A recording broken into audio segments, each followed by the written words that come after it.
Assalamualaikum warahmatullahi wabarakatuh. Jumpa lagi guys dengan channel kita, channel tentang ilmu pengetahuan ya guys ya, edukasi. Pada kesempatan kali ini guys, saya ingin menjelaskan mengenai berbagai macam freon guys, khususnya untuk kulkas satu pintu ya guys ya, defrost. Karena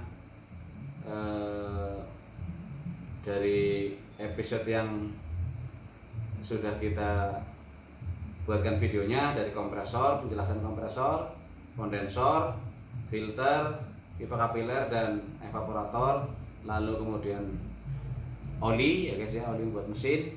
Sekarang episode kali ini saya ingin menjelaskan mengenai berbagai macam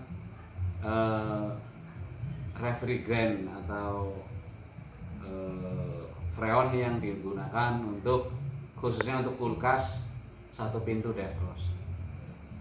Kalau tahun 80 90 guys, tahun 80 90-an lah, hampir sampai tahun 2000 masih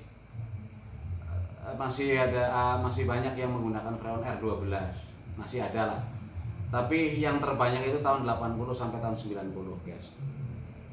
Kalau kulkas satu pintu atau dua pintu, pasti teman-teman atau banyak juga istilahnya teknisi teknik pendingin ya, teknisi kulkas AC menggunakan R12 untuk isi kulkas atau lemari es ya, yang satu pintu.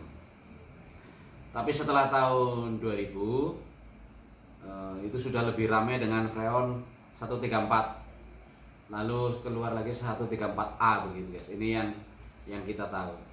Ini setabung ini guys.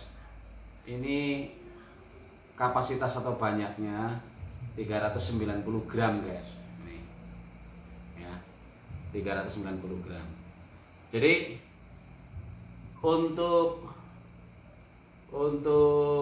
freon low mesin, yaitu freon mesin pelan istilahnya ya, kayak macam kulkas, freezer itu low mesin guys. Jadi umumnya memakainya istilahnya R12, R134, 134A atau R600, ada juga R500, R502 ada juga.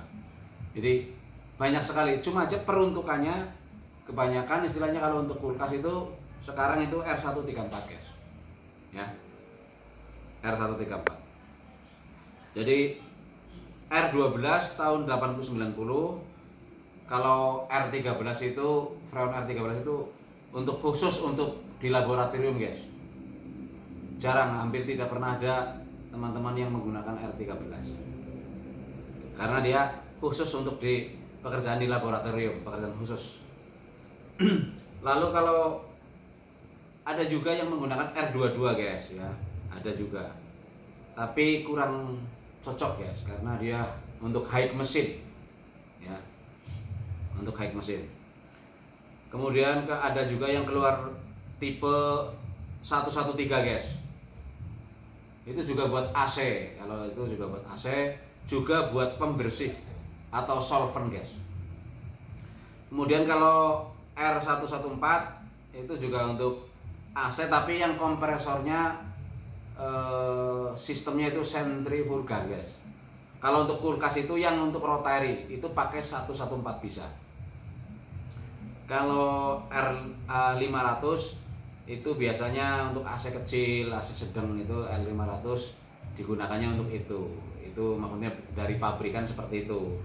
Kalau 502 biasanya untuk display kabinet di supermarket guys, untuk sayuran-sayuran itu biasanya 502.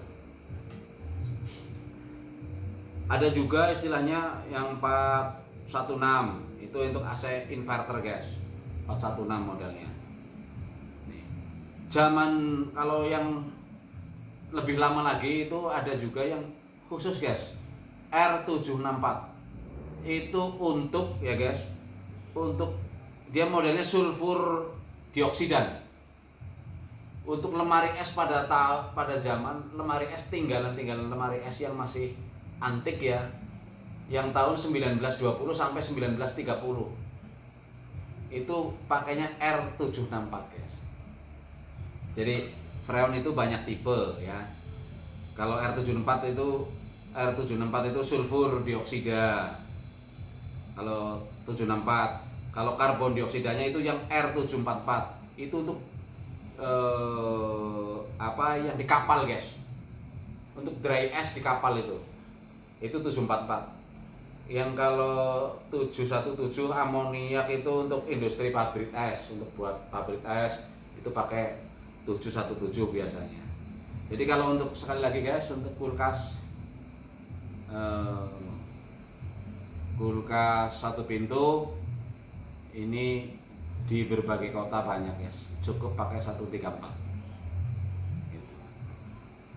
Pakai istilahnya R12 pun bisa kalau tidak ada 134 atau 134A.